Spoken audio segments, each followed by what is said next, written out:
This episode is brought to you by Shopify.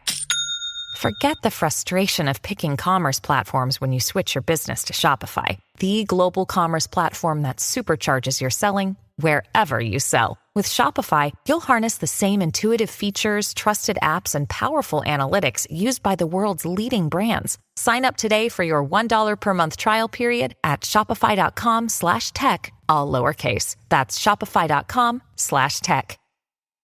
This is Optimal Living Daily, episode 3222, Be Dignified as a Rule, by David Cain of Raptitude.com. And I'm Justin Malik, the guy reading to you every single day of the year with permission from the authors. And with that, let's get right to another post and start optimizing your life. Be Dignified as a Rule, by David Cain of Raptitude.com. Much of what you've heard on this blog has been written in my pajama pants.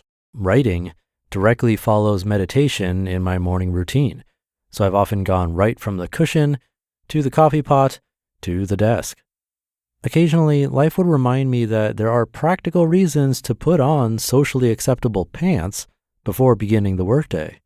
Someone could knock on the door, for example, but for the most part, it seemed like an unnecessary formality that only added friction to the getting to work process. Today, I do get properly dressed before going to my desk because it's simply more conducive to productivity. Changing into leaving the house clothes gives me a going to work feeling, which is the kind of feeling you want whenever you're going to work, even if your office is just across the hall. Recently, I noticed that this effect is stronger the better I dress. Jeans and a pullover are better than PJs and a hoodie. Proper slacks and a button-up shirt are even better. I'm sure an Edwardian waistcoat and tie would generate an even stronger feeling of being a dignified writer getting to work. I thought it was interesting that this feeling of dignity often follows when you discover a better way to do a thing. Decent pants don't just inspire a productive mentality, they also elevate the writer's self-respect. Dusting a shelf after clearing it entirely rather than by shuffling its contents around improves the quality of the dusting, but also just feels more dignified.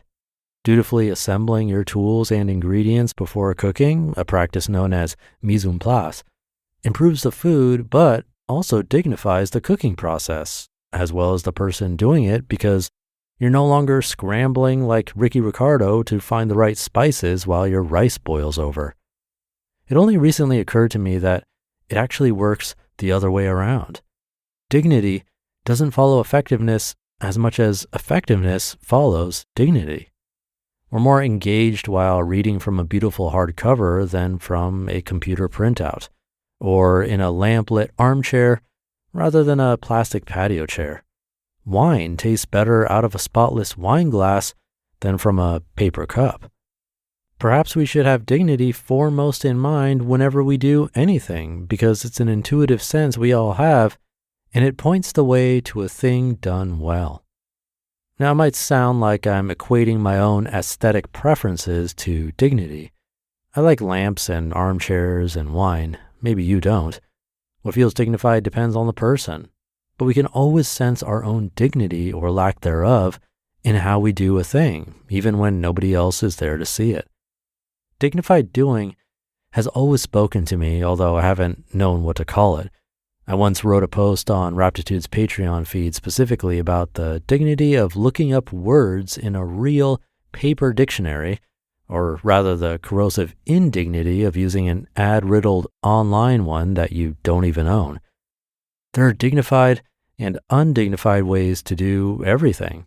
You might have noticed a subtle difference in how it feels to gently push a jar onto a crowded fridge shelf, forcing the other jars back into the sides, and how much better it feels to make a space intentionally and then put the jar in it.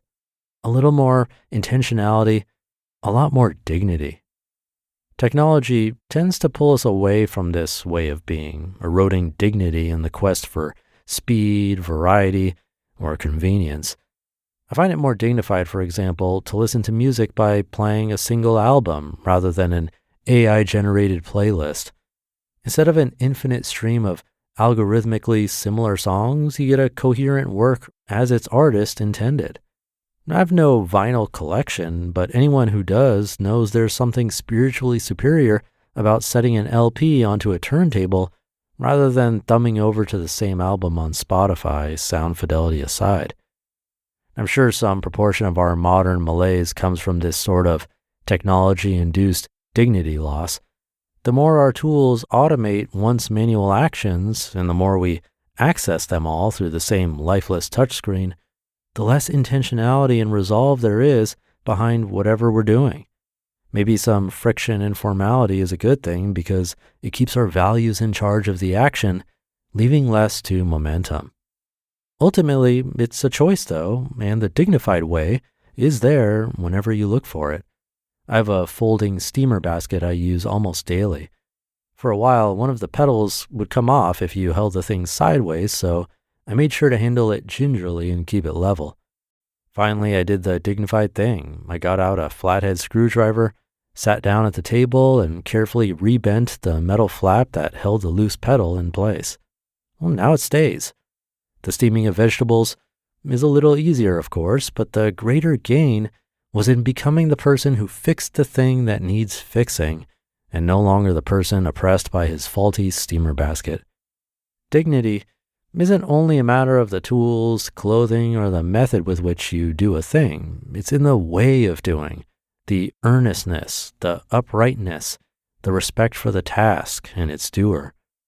I'm endlessly inspired by a particular entry in Marcus Aurelius' journal in which he admonishes himself to do everything this way, to do what comes to hand with a correct and natural dignity, and to regard this way of being as the only thing the gods require of him.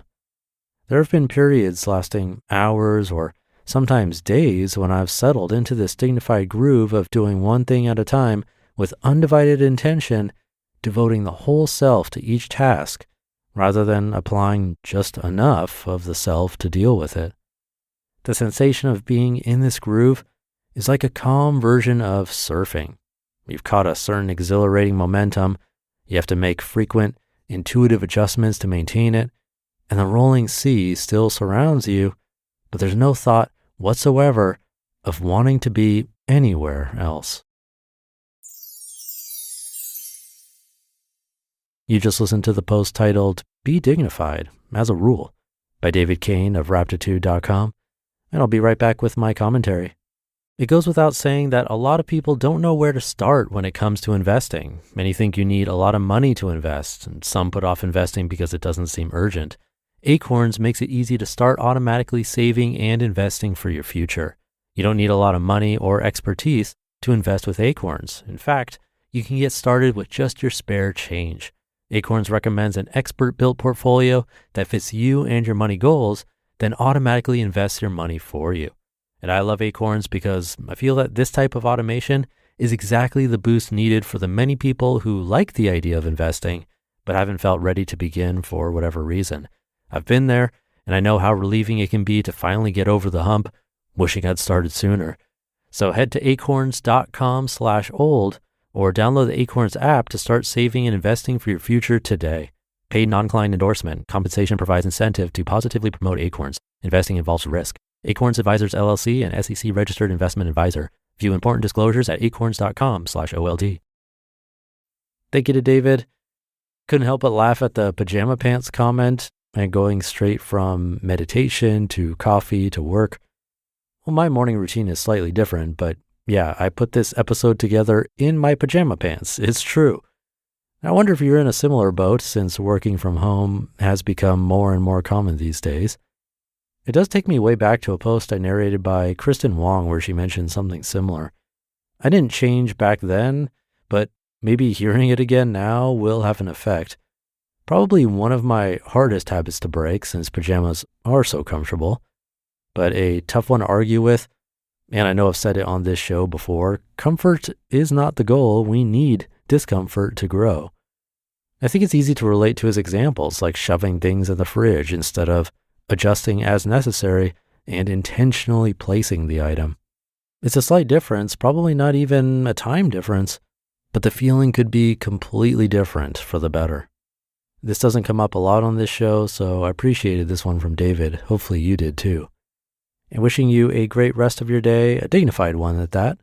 Thank you for being here and listening every day. It means a lot. And I'll see you here again tomorrow where your optimal life awaits.